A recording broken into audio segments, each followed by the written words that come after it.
Ring বেজে গেছে, এখনও দাদার ফোন রিং বাজছে, কোথাও হয়তো ঝোপে ঝাড়ে আছে, পড়ে আছে। বালাসোরে ভয়াবহ ট্রেন দুর্ঘটনার পর রেললাইনের পাশে অনবরত বেজে যাচ্ছিল এক যাত্রীর ফোন।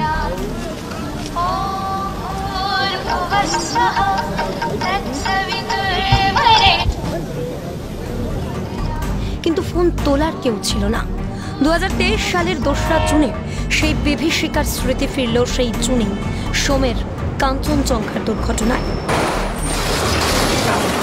আরো এক ভয়াবহ ট্রেন দুর্ঘটনার খবর বেলাইন কাঞ্চনজঙ্ঘা এক্সপ্রেস। নিউ জলপাইগুড়ি থেকে শিয়ালদহগামী কাঞ্চনজঙ্ঘা এক্সপ্রেস দুর্ঘটনার কবলে রাঙামাটি স্টেশনের কাছে। রেলের পোস্টাল ডিপার্টমেন্টে কর্মরত ছিলেন শঙ্কর মোহন দাস। কাঞ্চনজঙ্ঘা এক্সপ্রেসে অন ডিউটি অবস্থায় তিনি ছিলেন পার্সেল বগিতে, ফিরছিলেন জলপাইগুড়ি থেকে। ট্রেনে ওঠার পর শেষ সোমবার সকালে কথা বলেছিলেন স্ত্রী স্বপ্না দাসের সঙ্গে, তারপর আর যোগাযোগ হয়নি। সংবাদ মাধ্যমে খবর দেখে সন্দেহ হয়। দুর্ঘটনার কথা জানতে পেরে বুক কেঁপে ওঠে, উদ্বিগ্ন হয়ে পড়েছিল পরিবারের সদস্যরা। বেশ কয়েকবার মুঠোফোনে যোগাযোগের চেষ্টাও করেন, তবে ততক্ষণে বোধহয় সবটা শেষ। কাঞ্চনজঙ্ঘা এক্সপ্রেস দুর্ঘটনায় শোকের ছায়া কাকুরগাছির ক্যানেল সার্কুলার রোডে কাদাপাড়া এলাকায়।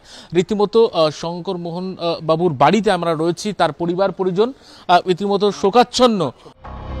খোঁজ না পেয়ে ছুটে গিয়েছিলেন শিয়ালদহ স্টেশনের হেল্প ডেস্কে। ঠিক আছেন, সুস্থ আছেন, এই কথাটুকু শোনার জন্য আর্তনাদ করেও কোনো খবর মেলেনি। অবশেষে দিন গড়াতেই ফোনের ওপার থেকে ভেসে এলো দুঃসংবাদ, মানুষটা আর নেই, কিন্তু কোনো এক ঝোপের মাঝে এখনো বেঁচে যাচ্ছে দাদার ফোন, জানালেন শঙ্কর বাবুর ভাই। হেল্প ডেস্কও ঠিক মতন, যেহেতু এরা রেলের আরএমএসের কর্মী, সেহেতু এদের মানে আপনার বুকিং লিস্টে নেই এদের নাম, রিজার্ভেশন লিস্ট আলাদা হয়। এখানে তো রেলের মানে পোস্টাল ডিপার্টমেন্টের নাম থাকে না, তো ওদের কাছেও সেরকম ছিল না, খবর ছিল না। কন্ট্যাক্টস দিয়ে আমরা সব ব্যবস্থা করে তারপর কনফার্মেশন এসছে যে উনি এক্সপায়ার করেছে। বারবার ট্রেন দুর্ঘটনা, মৃত্যু, হাহাকার, বদলাচ্ছে না চিত্রটা। রেল যাত্রীদের নিরাপত্তা নিয়ে প্রশ্ন তুললেন মৃত শঙ্কর বাবুর পরিবার। ট্রেনে হুটি টাকা দিয়ে জীবন বাজি রেখে, সে আপনি বন্দে ভারতই বলুন বা যে কোনো ট্রেনই বলুন, তখন কী করো, কি কাকে কি কোথায় জানাবো?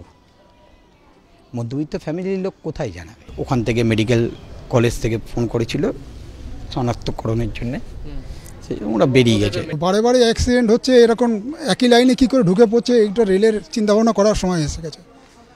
হ্যাঁ, তারা চিন্তাভাবনা কী করছে জানি না, তারা বলছে অনেক কিছু উন্নতি হচ্ছে, কিন্তু সাধারণ মানুষ কিন্তু উপকার হচ্ছে না, উপকার ছাড়া কিছু নয়।